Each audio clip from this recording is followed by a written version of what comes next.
Si vous êtes encore sur la clôture, écoutez bien, la clôture a déjà un propriétaire, et ce n'est pas Dieu.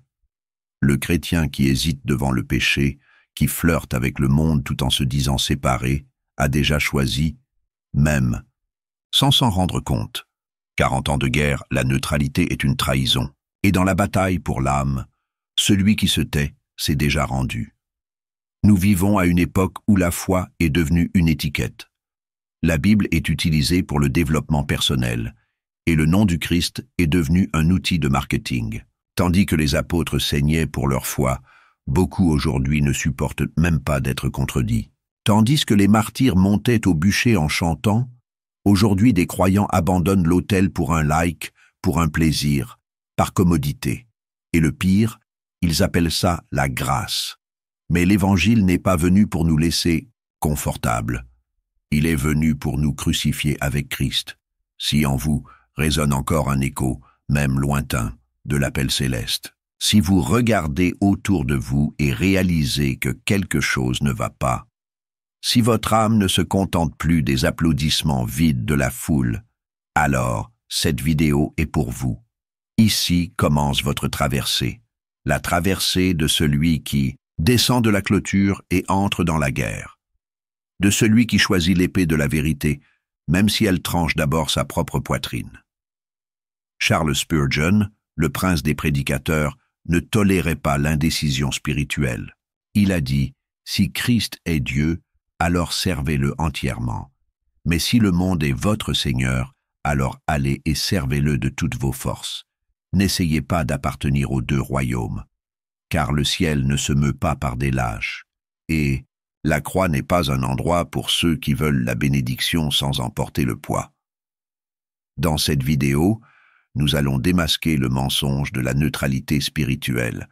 Nous allons révéler pourquoi être sur la clôture, c'est en fait déjà être en dehors du royaume, et pourquoi les vrais enfants de Dieu n'ont pas de demi-mesure, soit vous brûlez, soit vous pourrissez. Elle semble un endroit sûr, cette clôture. Ce n'est ni l'abîme ni le ciel. Ce n'est ni l'autel, ni le bordel. C'est le juste milieu. C'est là que les indécis se cachent, avec des discours polis, et des consciences endormies. La clôture est un endroit silencieux. Personne ne vous y accuse. Ceux qui sont du côté du monde disent « au moins, tu es sincère ». Ceux qui sont du côté de Dieu disent « il cherche ». Mais le ciel ne voit ni sincérité ni recherche. Le ciel voit de la lâcheté. Parce que la clôture est l'endroit où les lâches s'assoient pour ne porter aucune croix. C'est là qu'on évite le scandale de l'obéissance. C'est là qu'on négocie avec l'enfer en espérant ne pas perdre le ciel. Jésus a dit « Celui qui n'est pas avec moi est contre moi ». Il n'y a pas de neutralité dans le royaume. Le royaume est une guerre. Et en guerre, celui qui ne prend pas les armes renforce l'ennemi. Charles Spurgeon a averti « L'indécision spirituelle est le clou dans le cercueil de l'âme. Pendant que le pécheur s'amuse à réfléchir, le péché creuse sa tombe. La clôture semble confortable, car elle n'exige que des apparences. Là, vous pouvez paraître croyant pour l'Église et branché pour le monde. Vous pouvez chanter le dimanche et transgresser le lundi. Vous pouvez lever les mains au culte et les yeux vers le désir. Mais la clôture n'est pas neutre.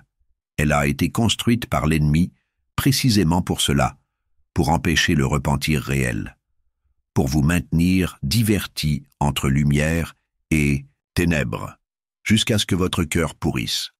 Celui qui vit sur la clôture n'a jamais expérimenté le coup du renoncement, n'a jamais senti le poids de la croix sur ses épaules, n'a jamais été persécuté pour sa fidélité, parce qu'il n'a jamais été réellement fidèle. Et quand les cieux seront déchirés et que le roi reviendra, il ne descendra pas chercher ceux de la clôture. Il viendra avec des yeux comme des flammes et séparera ceux qui l'ont suivi avec du sang de ceux qui se sont cachés avec des excuses. Si aujourd'hui vous êtes encore sur cette clôture, sachez, elle est en train de se fissurer. Et quand elle s'effondrera, vous tomberez du côté que vous avez le plus nourri. Dire que l'on croit en Dieu, mais refuser de le choisir, Ce n'est pas du doute, c'est de l'idolâtrie. L'idolâtrie n'est pas seulement s'incliner devant des images sculptées, c'est s'incliner devant sa propre volonté. C'est placer le confort au-dessus de la croix, la réputation au-dessus de la vérité, le moi au-dessus du lui. La clôture est un temple. On y érige le dieu de la commodité. Là, les adorateurs lèvent des mains vides, pleines de belles paroles. Mais leurs cœurs sont loin, très loin, du renoncement réel, parce qu'une foi qui ne se positionne pas est agenouillée devant quelque chose. Si ce n'est pas l'agneau, c'est l'ego. Si ce n'est pas la croix, c'est le monde. Mais elle n'est jamais debout par hasard. Jésus n'a jamais appelé personne à un endroit sûr. Il a appelé au haut mont, où l'on voit le royaume, et aussi au Golgotha, où meurt le moi. Mais le chrétien moderne ne veut que le mont. Il veut la vision, mais ne veut pas le sacrifice. Il veut la bénédiction, mais fuit le sang. Charles Spurgeon disait « Vous ne pouvez pas avoir le Christ et le monde. Vous devez en choisir un et perdre l'autre. » Mais l'homme tiède dit « Pourquoi pas les deux ?» Et ainsi, il fabrique un évangile hybride, où Dieu sert l'homme et non l'inverse, où la croix n'est qu'une métaphore, et non une sentence de mort. L'idolâtrie de l'indécision est la plus insidieuse, parce qu'elle utilise le langage du royaume, mais avec le cœur sur le marché. Elle prie, jeûne, chante, mais tout tourne autour d'elle. Et finalement, quand viendra le feu qui éprouve les autels, cette foi construite sur la clôture brûlera comme de la paille. Car Dieu ne partage sa gloire avec personne, pas même avec votre indécision. Christ ne marche pas au centre des opinions. Il ne s'assied pas dans les conseils de la neutralité. Il a lui-même dit « Je suis le chemin ». Pas un point d'équilibre, pas une troisième voie. Un chemin étroit, solitaire, coûteux, et ce qui est entre deux chemins n'est pas avec lui. Certains disent qu'ils sont en processus, mais il y a une différence entre processus et procrastination, entre lutte et fuite, entre brisement et complaisance. Le chemin étroit n'est pas facile, c'est pour cela qu'il est étroit, mais c'est le seul où le maître marche encore. Et il n'y a pas moyen de suivre ses pas sans marcher là où il a marché, dans le renoncement, la honte, le don de soi. La clôture, au contraire, est large, démocratique, flexible. Elle accepte toutes sortes de justifications. Dieu comprend. Mon timing? Je suis encore en train de régler des choses. Un jour, je changerai. Mais la croix n'attend pas. Elle ne fait pas de compromis. Elle appelle. Et celui qui ne la porte pas n'est pas digne de lui.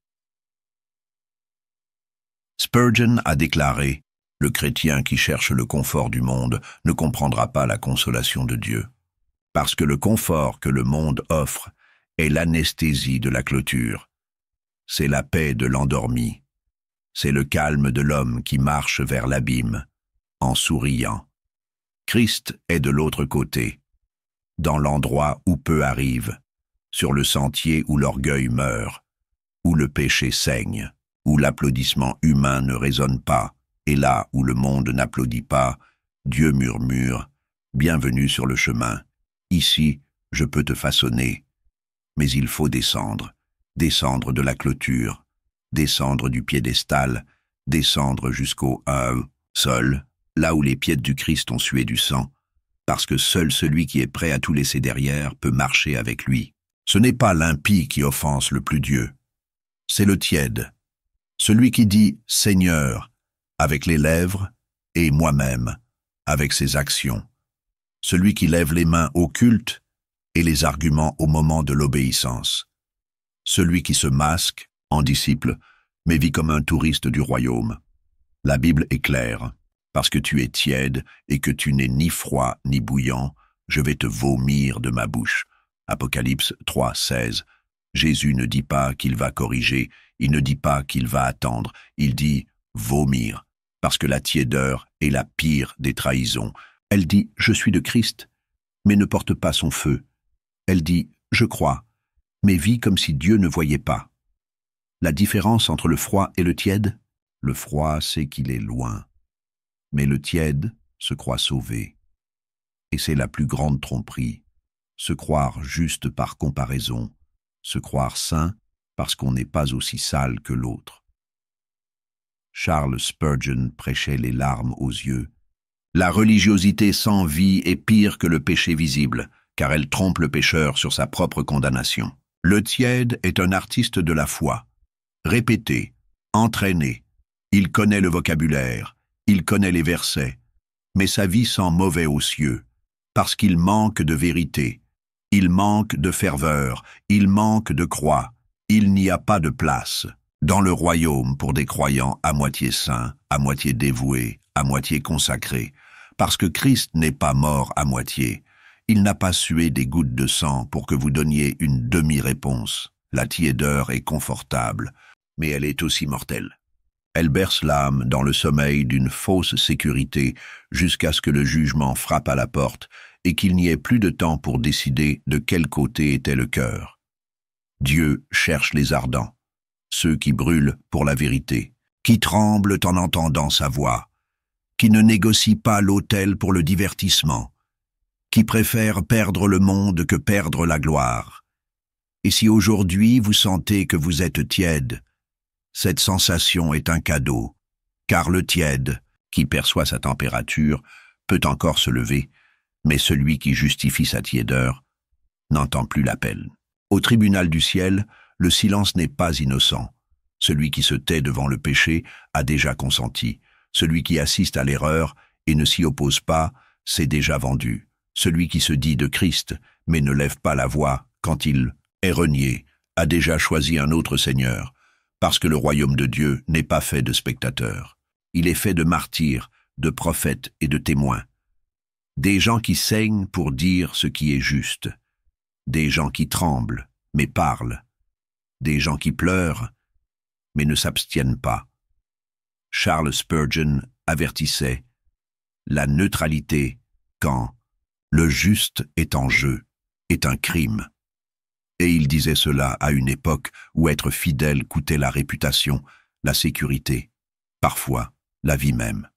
Aujourd'hui, le silence est vendu comme une vertu. Ne juge pas. Chacun sa vérité.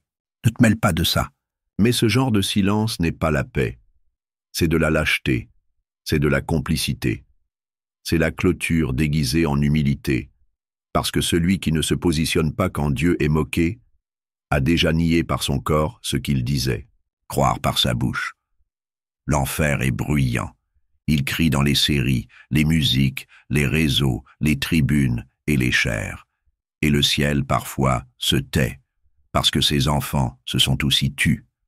Mais la parole n'a jamais été timide. Elle est une épée, elle est un feu, elle est un marteau qui brise les rochers, et vous avez été appelés à être l'écho de cette parole. Pas un assistant du monde, pas un guérisseur de blessures superficielles, mais un héros, un porte-parole, un ambassadeur, celui qui ne parle pas, a déjà décidé. Parce que Christ a dit « Quiconque aura honte de moi devant les hommes, le Fils de l'homme aura aussi honte de lui devant les anges de Dieu. Et ce jour viendra, et dans ce tribunal, le silence qui semble aujourd'hui une sécurité sonnera comme une accusation. Mais il est encore temps. Il y a encore une chance de lever la voix, de sortir de la clôture, de se tenir debout, même en tremblant, même seul, même en étant haï. Parce que ce qui est en jeu est plus que votre réputation, c'est votre éternité. Descendre de la clôture fait mal. Ce n'est ni poétique, ni joli. C'est le renoncement. C'est la croix. C'est livrer les morceaux de l'ego aux pieds de l'agneau. C'est être rejeté là où on était applaudi. C'est être étranger aux hommes. Et connu au ciel. Car la clôture est le dernier refuge du croyant divisé. De là, on voit les deux côtés. On apprécie la louange, mais aussi les applaudissements du monde. On entend la parole, mais aussi le désir. On parle de Dieu, mais on se conforme aux hommes. Descendre exige du courage, non pas pour affronter le monde, mais pour tuer ce qui reste du monde en vous. Spurgeon a écrit « Il n'y a pas de régénération sans mort. Christ est mort pour nous, mais aussi pour que nous mourions au péché. Cette mort n'est pas symbolique, elle est pratique, elle a une odeur, elle a un coût. C'est la relation rompue, c'est l'habitude enterrée, c'est le désir nié, c'est la solitude du début. Parce que quand vous sortez de la clôture, ceux du monde vous appellent fanatiques, et les tièdes vous appellent exagérés. Mais c'est là, dans cette vallée de l'abandon, que Dieu commence à parler plus fort. Là où les échos du monde ne vous séduisent plus, il murmure « Maintenant, je peux t'utiliser. Mourir, ô monde, c'est dire « Je préfère être haï sur terre que d'être ignoré au ciel. » C'est échanger la gloire momentanée contre l'héritage éternel. Et vous savez que vous êtes mort, quand vous ne luttez plus pour plaire, quand vos yeux brillent plus pour l'obéissance que pour la reconnaissance, quand votre genou connaît plus le sol que vos yeux ne connaissent les projecteurs. C'est l'évangile réel, pas celui des promesses faciles, mais celui de la croix lourde, du sang versé, de l'esprit brisé, mais aussi de la résurrection. Car seul celui qui meurt est sur le point de naître de nouveau. Il y a un son venant du trône. Ce n'est pas un cri, ce n'est pas un ordre, c'est un appel doux, mais qui fait trembler les eaux, un murmure qui traverse les foules et ne touche que ceux qui brûlent encore. Car au milieu de la froideur du monde, au milieu de la tiédeur de l'Église, Dieu a encore ses restes. Des hommes et des femmes qui préfèrent être brûlés par la vérité plutôt que réchauffés par le mensonge. À ceux-là, il appelle. Appelle à descendre de la clôture, à déchirer les vêtements, à reconstruire les autels, à retourner au feu. Charles Spurgeon disait « Le réveil ne consiste pas à apporter quelque chose de nouveau. Il consiste à ramener ce qui a été perdu. » Et qu'est-ce qui a été perdu? La crainte, les larmes, l'obéissance, le désir ardent de sainteté. Mais il est encore temps. Si vous sentez qu'il y a encore une étincelle en vous, ne l'ignorez pas. Nourrissez-la. Soufflez dessus avec la prière. Nourrissez-la avec la parole. Protégez-la du vent glacial de la culture, parce que Dieu n'a pas besoin de foule. Il n'en a jamais eu besoin.